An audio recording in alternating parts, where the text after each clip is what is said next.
Just waiting one more minute to draw Andrew in. All right, bear with me another minute. See if we can't get this working. I'm going to check with our tech team, see if we're missing any pieces. All right, so stand by. Okay, we're going to do this the other way around. We're going to do it from Andrew's account. Taking over, trying to host. Sorry about that. I have no idea. Oh, it's because comments were off. Should I go back? Oh, crap. Let's see. My team's going to tell me whether I'm going to go back to Pete. Technology. Technology is with us. I think I'm going to head back. I might run back here in just a sec. Hang on. Sorry, guys. I'm going to sign into Pete Buttigieg right now. All right. I think I'm beaming Pete in. There we go. Yes. All right. Beautiful. Victory is ours. Hope you're keeping well. Doing all right? The gram, man. The gram. The gram's good. Yeah. Things are good over here. Yeah, the family's good. Learning a lot about my kids, which means I'm learning a bit about myself. I'll bet. How are you doing the kind of homeschooling division of labor at home? Well, my wife's a rock star. We have them logged in for at least a number of hours per day. But the annoying thing, Pete, I don't know if anyone has told anyone this, but like your kids log in, but then they just drift off because nothing is keeping them actually there. So they'll literally just get up and like walk away and like go try and get some gummy snacks or whatever. So there has to be an adult somewhere in the vicinity making sure that they don't just stray because they're 4 and 7. Right. And our 7-year-old is on the spectrum, and so he's hard to corral in one place. But generally things are good, and I'm super grateful to the teachers, because the teacher is bad for the parents. I got to say, if you're a teacher, and imagine trying to teach a group of kids, and then just a kid like wanders off. You have to, and you can't even do it. Well, it gives you a whole new appreciation for the classroom management that they do every day, right? Because even in person, it's challenging to hold their attention. But yeah, it must be a whole other level of challenge when it's. They're saints, because all I know is if I was trying to teach kids and then just like wandered off, I would just be like, oh, like all the time. So they just like stay so positive and supportive. I'm sure when the class ends though, they're like, phew, because it's a lot of work for them. No kidding, yeah. And I think hopefully we learn on the back end of this how to have new ways to integrate in-person and virtual learning. But I think one of the things we're learning is just how long way we have to go before e-learning really comes into its own in America. So hats off to you for negotiating that at home and navigating it all. Well, hats off to the teachers. Every day is Teacher Appreciation Day. Let's get the teachers a raise. I think your family, like one of your parents is a professor, right? Did I make that up? That's right. Yeah, both of them. So I grew up with educators, and then I married Chaston, of course, as a teacher. So I've always been surrounded by educators. And you're right. I mean, it's Teacher Appreciation Week this week, but we should always be doing more and making sure we're showing that support, because I think the profession is showing just how much it deserves to be taken more seriously, which is, of course, something that you and I both talked about a lot on the campaign trail, and rightly so. And this is the first time we've been in touch a little bit, but this is our first chance to catch up, really, since both of us were campaigning. So I'd love to learn a little more about just how you're. I know for us, it feels like we went through this period where, by the end, we would celebrate just if we're going to be in the same hotel 2 nights in a row, because that felt like being a little more normal than usual. And suddenly we're practically on a kind of house arrest here. It's just a total shift in life. Do you feel like you've had a chance to look back and put the campaign in perspective, or are you still kind of digesting and coming off of that flow? I think I'm a little bit like you, Pete. I still have no idea what happened, genuinely. Where if you look at the timeline, the campaign ends, and then it's probably just like a handful of weeks, and then we're in quarantine. Yeah. So it's still really unclear what the new normal would be, because the new normal has just been, hanging out in the house, trying to keep the kids in front of a screen for X hours a day, and then so I feel you. I feel like you and I can relate to a set of experiences that only a very small handful of people have ever had. And what most people don't realize, I think, is that if your candidates like you and me, like you and I met in Iowa in total obscurity at Progress, Iowa, before anyone was paying any attention to anything. It was you, me, Chasten was there, Eric Swalwell. Yeah. I think there was a fourth person, maybe Jeff Merkley. Yeah. I think it was. Yeah, you're right. Yeah. And yeah, who would have guessed, looking at us that night, which combination of us would kind of finish the way we did. I mean, it shows up just the crazy twists and turns that this thing can take. And I don't know what you're talking about, Pete, because I saw you speak and I was like, that dude is so sharp. Holy crap. Well, it's nice to hear, and definitely got my attention the way you're talking about issues that are now, I think, even more salient. In fact, one of the things I want to be sure to take up some of the questions that my followers have sent over, and one of them that was on my mind. I know you've talked about this quite a bit publicly, but I'd love to take it up with you a little bit. Is Sam wanted to know just how has the pandemic shared either of our views on UBI? And certainly for me, a universal basic income. And for me, I was always intrigued by the idea. You were really the leader, though, in terms of being the most committed to it. I thought it was interesting, but was always curious to see what more we could learn from the experiments that are going on out there. But now with employment being more uncertain than ever, I think we're learning just how many things need to be decoupled from just being dependent on certain kind of employment arrangements. Certainly around things like healthcare, sick leave, other benefits. But of course, income itself is what a lot of people are asking about. So I wonder, does it feel to you just like you effectively believe the same things you did about UBI, but now other people are viewing it the same way? Or would you say that your views in some ways might have changed or developed or evolved given what's happening in our economy and in our country in the last couple of months? Well, Pete, what I've been saying is that we're experiencing 10 years worth of change in 10 weeks. You know what I mean? So the things I was most concerned about, instead of being like a few years away, are here and now. That includes the fact that now tens of millions of Americans have gotten displaced from the workforce, and a lot of those jobs are not coming back. So I think universal basic income is a necessity right now, certainly in the heart of this crisis. And obviously, I think that we should continue it in perpetuity. This has just made my commitment all the more immediate and urgent.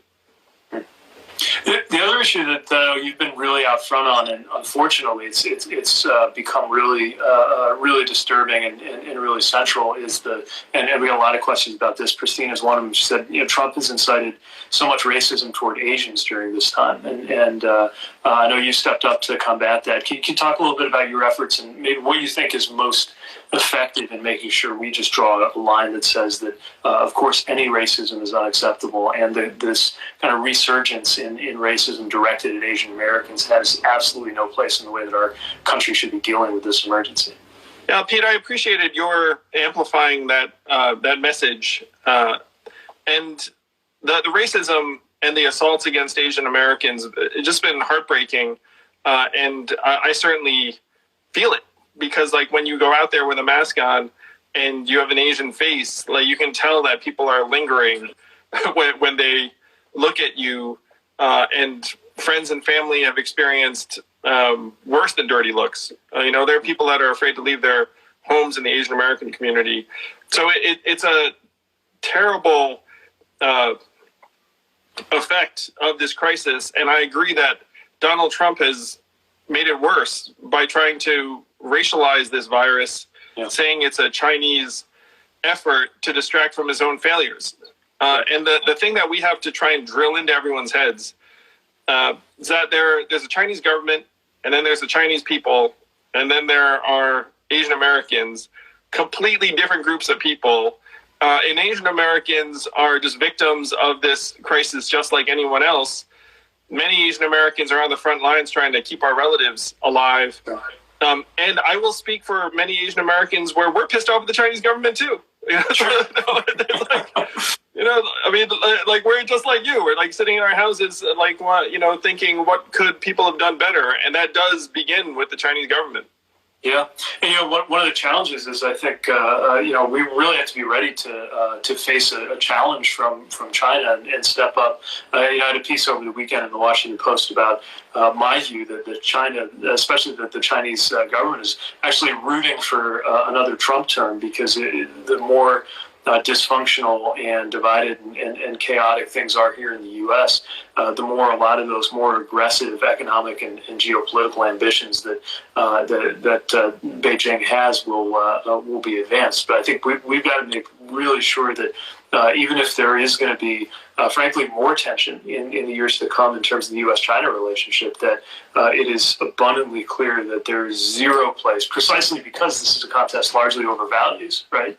That in our multiracial, multi-ethnic, pluralistic democracy, there's no place for that kind of racism and racialized mistreatment. And it's just one more reason why we've got to defeat this president, right? So one other question that I thought was interesting that I have some thoughts on, but I'd love to hear yours. Cecilia said, you both had appeal beyond typical Democratic voters. And she wants to know, how do we capture that in order to win in November?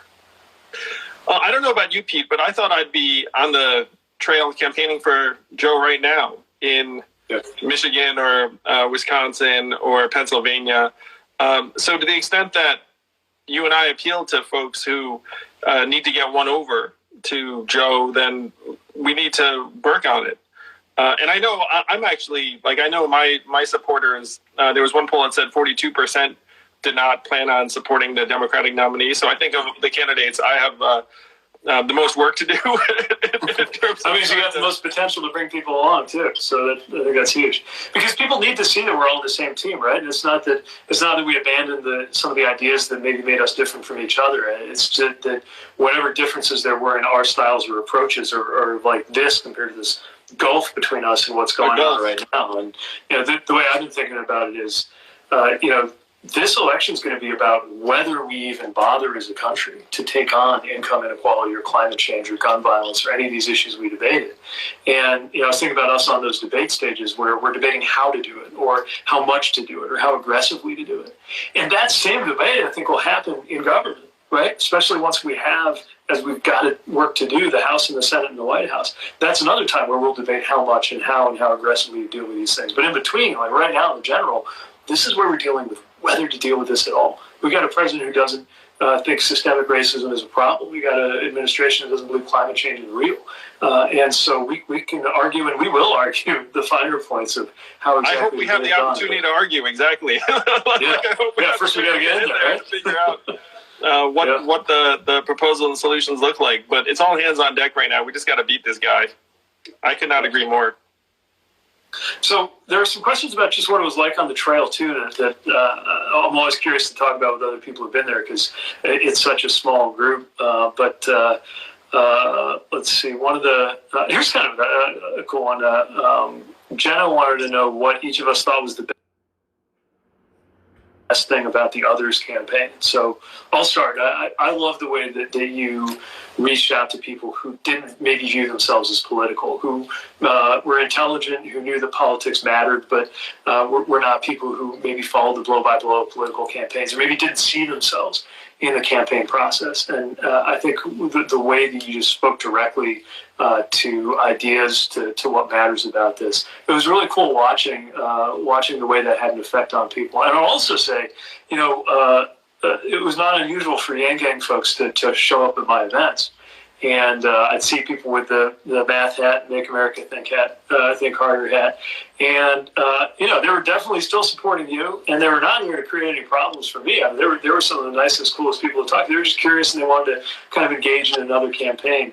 And I thought there was something really great about that at the moment when we saw such an edge come in, to the extent that, our politics, sometimes the worst elements of social media, kind of social emotional style, would kind of find their way into events in real life too. So those are some of the things I really enjoyed about what you were up to. But now it sounds like I'm fishing for a compliment. I swear, this is just we know the dynamic. But I'm curious what you saw, or for that matter, some of the other campaigns. In your campaign, Pete, we admired your media strategy so much. We were like, oh my gosh, like there was a point where you couldn't go anywhere without seeing you, on the TV or in a podcast. And we were blown away. We thought it's like, wow, like he and his team, like Liz Smith, is friends with some of the people on our team. And we just admired the heck out of your organization, and the fact that you had so many of those organizational values that were embedded in the campaign team. The fact that you were very data driven in terms of how you operated, and yet you still had these values that folks could all recite. It was really impressive. You had a very impressive organization. Thanks. Yeah, we're proud of them, and it definitely served us well to go to places, as I know you did too, that maybe traditional political advisors would say, maybe don't go there. But, for us, we got as much out of communicating on, podcasts or TMZ or other places as we did kind of, the Sunday shows sometimes. Some more fun questions that just came across. Jen wants to know what books we're reading in quarantine, and I know you're an author. In fact, the first time I met you, I got a copy of your book, and really curious what's got you. I know for me, at least, it's taken a while to just have my mind quiet to where I even can sit and read a book after the kind of pace of the campaign trail. But to the extent you get any time to pause and read, is there anything that's got your attention lately? I'm with you, man. I think reading actually helps quiet the mind, which you probably found in this last number of days. But I launched a podcast, and with each person we bring on, if they wrote a book, I then read that book. So the reason why I was glancing around is that I literally have copies of the books right in front of me. The one is Crystal Ball and Sagar Enjeti's Populist Guide to 2020, which we had Crystal on this week. And then this book, Pete, should be. Well, it's been out for a little while, but it's called iGen. It's about the effect, or really the next generation, and technology's impact on their mental health, on your mental health. So all you people out there watching this, and then Healing Politics by Abdul Al-Sayed. Nice.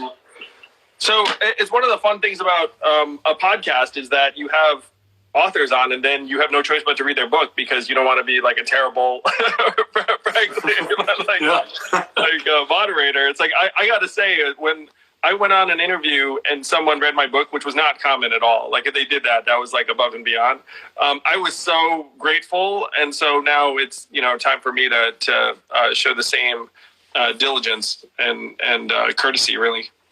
Yeah. One thing I really missed on the campaign was the ability to read. Although we got a little bit, I was just going back to this was my friend on the campaign trail, and I'm still working my way through it. But there's a new volume, relatively new volume in the life of Lincoln. You can tell that Truman, our dog, actually, I kept it too close to some beef jerky, I think, in my briefcase. I came home one day and the dog kind of ate the face off of it. But this is a really interesting book because this entire brick of a book just covers the years between 1856 and 1860. And it was a really dark time, of course, in America, headed toward the Civil War. And when I'm looking for consolation about the bleak and divided moment we're in, there's a lot to look at in terms of it definitely having been worse, in terms of how scrambled our politics was. And then so this is all before Lincoln even becomes president. In fact, first 150 pages, they don't even get to Lincoln. It's just about the political environment and what's going on. Really, really interesting. And then there's a book that came out while we were running, but I didn't get a chance to read it much, on the public option, which I think is interesting because It's not just about healthcare. So, whatever you think about the right answer on healthcare, it's worth remembering that there are a lot of areas where a public response or an optional public solution could make a difference. Postal banking, I know, is an idea that's gotten a lot of attention. Public options for 401ks. You could argue the library is kind of the public library is the original public option. And so from a progressive perspective now, especially at a moment when we've seen all the problems happening in the private sector, it's worth thinking about, other places we could apply that. Libraries are among the most trusted institutions in American life at this point. When you look at who people actually will believe, it's librarians are really high. Love the local library. You read you sound like a student of history, Pete. And I sense that about you actually. You always seem to be drawing upon these greater themes and narratives. I try to, because you'd like to believe that we can learn from the past, but there's also no going back. And one of the things I really admire about you is how you think so much about the future. And I think what we have to do now is be informed by how we got here, recognize that there's no going back. Even if it were possible, it wouldn't be desirable to go back to the old normal. So we've got an amazing window right now, and I'm really glad that you're continuing to be a thought leader out there.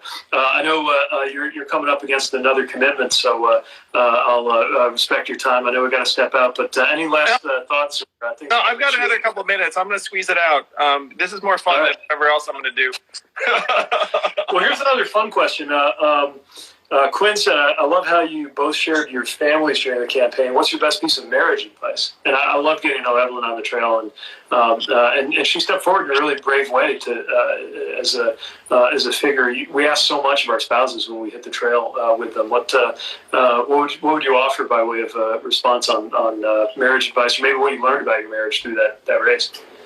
Well, I'm really grateful to Evelyn on so many levels. I joked, I've been happily married now for 9 years, which makes you an expert on being married for 9 years.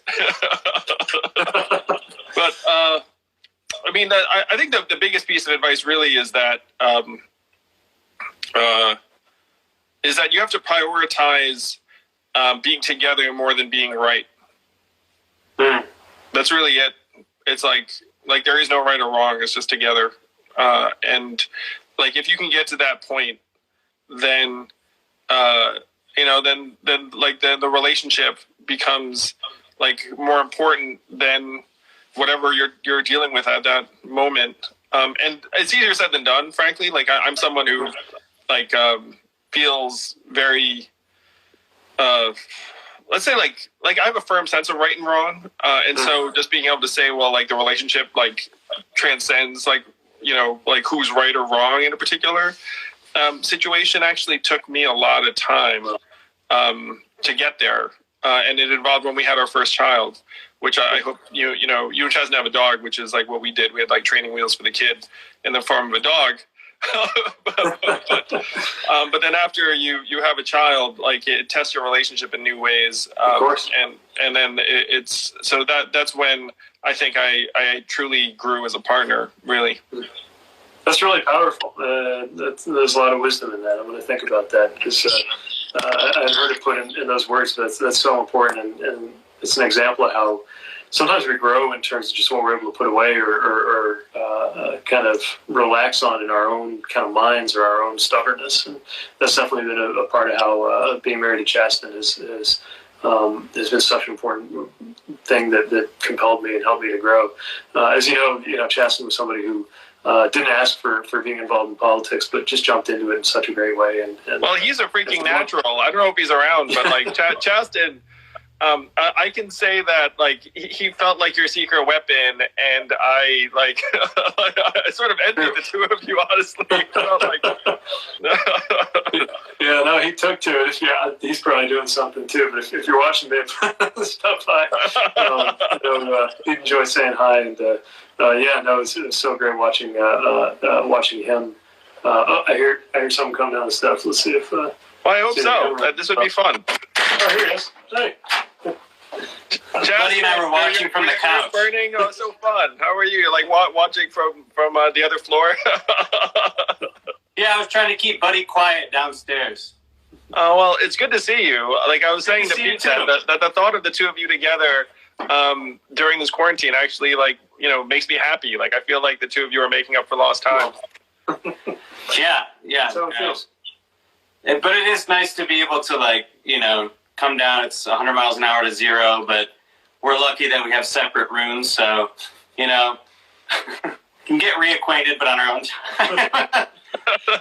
If you followed his Instagram, he's turned the attic into a proper studio space. I kind of envy it. I'm trying to look dignified with my books here. Yeah, you need some plants. Oh, nice work. Fill in some gaps. Oh, the bookshelf, it works for you, Pete. Like I don't even think I have that. I don't know what's behind me.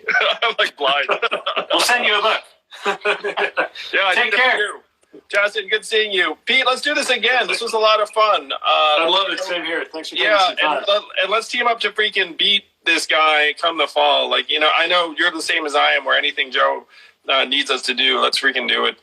That's right. We've got, it's not just what we're up against, it's what we have a chance to do. I think, Joe's right on that the soul of the nation is at stake right now, and we have a chance not just in terms of policy, but in terms of the moral message that the presidency can send. This is a time we've got to be determined to come together, and hopefully I will get to see you out there on the trail in person one of these days too. Hopefully soon, and next time we'll do it in your Instagram because I owe you that. Okay, we'll figure it out. We'll do it on yours next thanks time. for adjusting on the fly. Appreciate it. It's great seeing you. Great seeing you too, Pete. Give all our best to Evelyn and the kids and everybody in the Yang Gang out there. It's great being with you. Thank you, Team Pete. See you all soon. Hopefully in person. All right. I'm gonna